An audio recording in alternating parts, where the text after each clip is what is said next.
Hi guys! Joy here. Joy morning. It's May 16, 2025 today, Friday.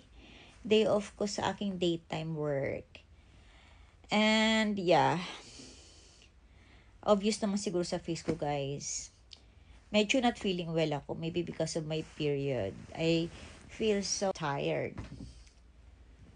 And last night, I got this bad headache.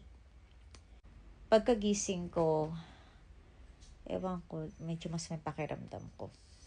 Ayun. Medyo madilim. I-open natin yung ayan. So, I need to get up na to prepare Kent's breakfast. And then, they have this field trip today. I also need to prepare his lunch to bring for the field.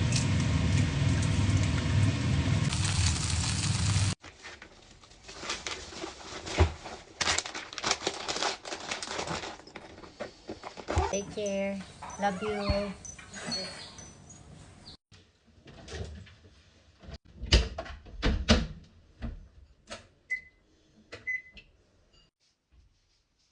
I'm getting ready guys kasi may mga errands ako today. Kailangan ko magpunta ng post office, Western Union, and then may meet akong agent kasi nga naghahanap kami ng malilipatan, and then kailangan ko rin magbayad ng bills. Busy day off. Life of a single mom pag walang katuwang sa mga gawain or errands. Medyo sumakit na naman nga guys yung ulo ko kasi I was busy this morning sa mga household chores. Naglaba ako, naglinis ng bahay, and then nag-appear na naman yung aking allergies. Ayan, yung may red patches ako. Kasi nadapuan na naman ng dust yung skin ko. Ang OA talaga ng skin ko guys. Talagang konting dust lang, talagang mag-appear sila. Kaya hindi ako nag-makeup. Ito lang in-apply ko. Yung UV matte powder. Weightless siya guys. Ayan. Well, busy-busyhan ako today. So, samahan nyo ako guys. And let's see how my day is. And then later pala, baka pumunta rin ako ng Costco kasi kailangan ko na mag-groceries. And this is my comfy outfit for today. Nag-sneakers lang ako guys kasi ang dami kong lalakarin today. Ayan lang, simple outfit. Cloudy today. Ayan.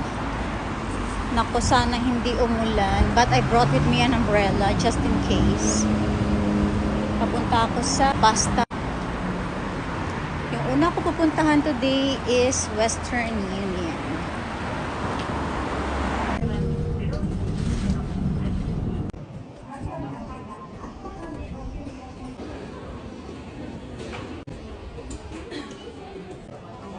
This is the remittance rate today in peso and USD. Sasakay ako guys ng train papunta dun sa location ng meeting namin ng agent. So mga 20 minutes yung biyahe.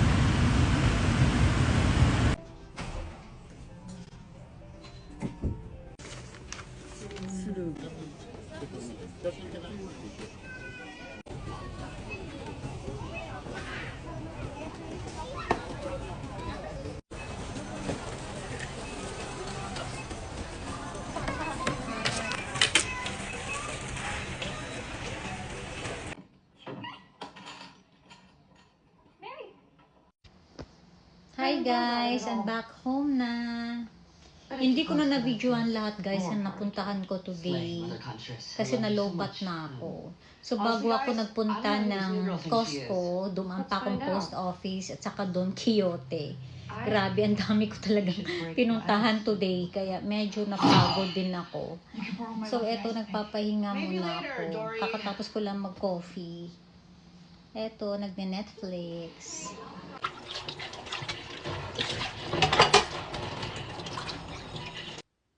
Mag-apply ako guys ng Retinol tonight. Hindi ako pumasok sa aking part-time work kasi nga pagod talaga ako. Kulang talaga ako guys sa rest.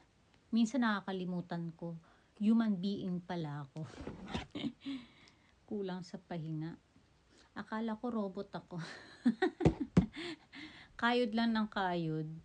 Alam mo yun, grabing pagod ko. Pero, wala, keep going. Pero, health is wealth talaga guys. Wala naman akong sakit ngayon, di naman ako nagkakasakit. Yung pagod lang talaga. Parang doon mo mararamdaman lang, like after days na sunod-sunod na pagod ka.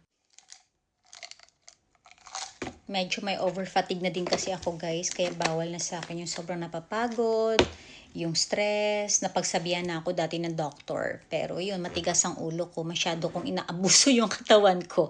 Huwag niyo akong gagayahin, huwag sobrang magpakapagod guys. And alam niyo ba guys, nakatulong sa akin to. Itong booster, collagen and vitamin C. Alam mo mula nag-take ako nito, set na to. Hindi ako gaano talaga nagkakasakit. Unlike before, medyo sakitin kasi ako. Parang hindi ako madaling mahawa ng sakit. Effective talaga to sa akin, guys. Aside from taking these capsules, guys, I also take fish oil. Pero ina-alternate ko lang to. Kasi nagtitake din ako ng, yung stress tabs. Ayan. Konti na nga lang, guys. Ina-alternate ko din. Kasi nga wala akong stock. Ang laki nga lang talaga ng capsule ng fish oil, no? Ayan. Pero nasanay na ako. And matatapos na naman ng isang araw. It's bedtime. Thank you so much guys for watching this vlog. And before you go to bed, forget not to pray and always be grateful. God bless. Good night guys.